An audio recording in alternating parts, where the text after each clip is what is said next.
I'm sure you would have attended meetings where the manager or the leader of your company asks you one question: who is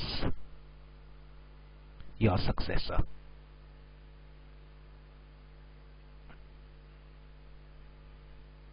This brings us to one of the most critical discussions which I have heard in organizations, which is around succession planning.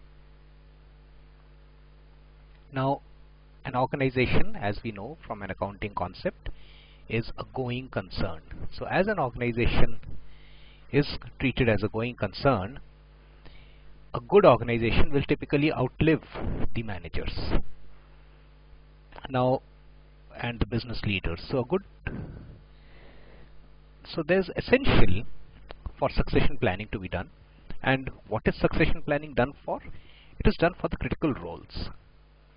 So what are the critical roles in your company? They are to be identified. Who is the person who's manning it currently? Who is the successor to this person? And then how do you prepare this identified successor to take on the role?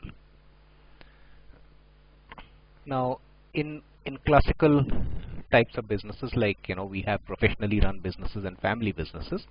In the professionally run businesses, this becomes a big challenge because there are many people who might be suitable for that particular role, and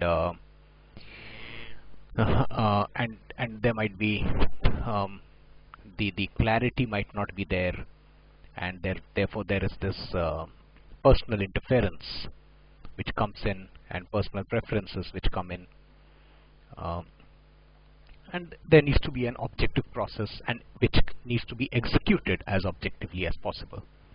But in a family business, this is pretty simple.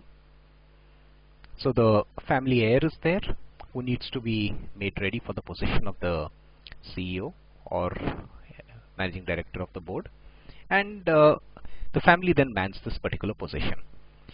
Here, at least one thing is simple in family businesses, that the person is identified. But in a professionally run organization, even the person, we don't know who's going to be. So therefore, while there are processes and all, one needs to be very clear on identifying the successor as early as possible. So once the successor is identified, the bigger part is always about preparing the successor to take on that role, and not doing a and the earlier manager should not be doing a backseat driving. But where is the critical challenge of succession planning? The critical challenge of succession planning is not here. Now this might be seeming a lot political and all, but the critical challenge is not here. Critical challenge is elsewhere. The critical challenge is, what are you preparing this successor for? One has to understand that a business evolves. Now when a business evolves, the challenges that a business faces are very different. Think of an organization which started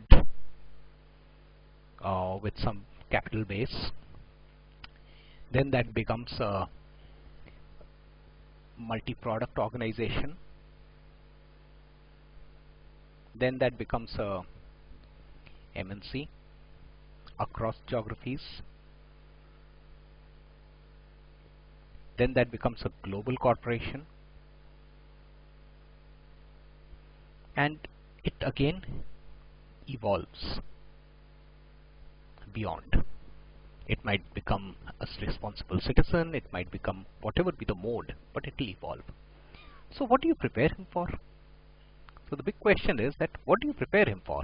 If you are preparing this person for the present role, if the preparation is based on the present role and complexities associated with that, then that's fundamentally wrong.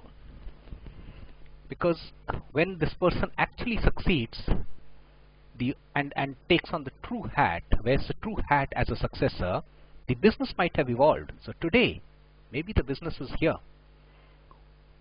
In the near future, or maybe a little in the future, the business evolves and becomes a global corporation. So all the preparation of succession planning, if it is done for a multi-product kind of a scenario, the successor will not be able to be successful in a global corporation scenario where the business might have evolved. So what do you look for in succession planning?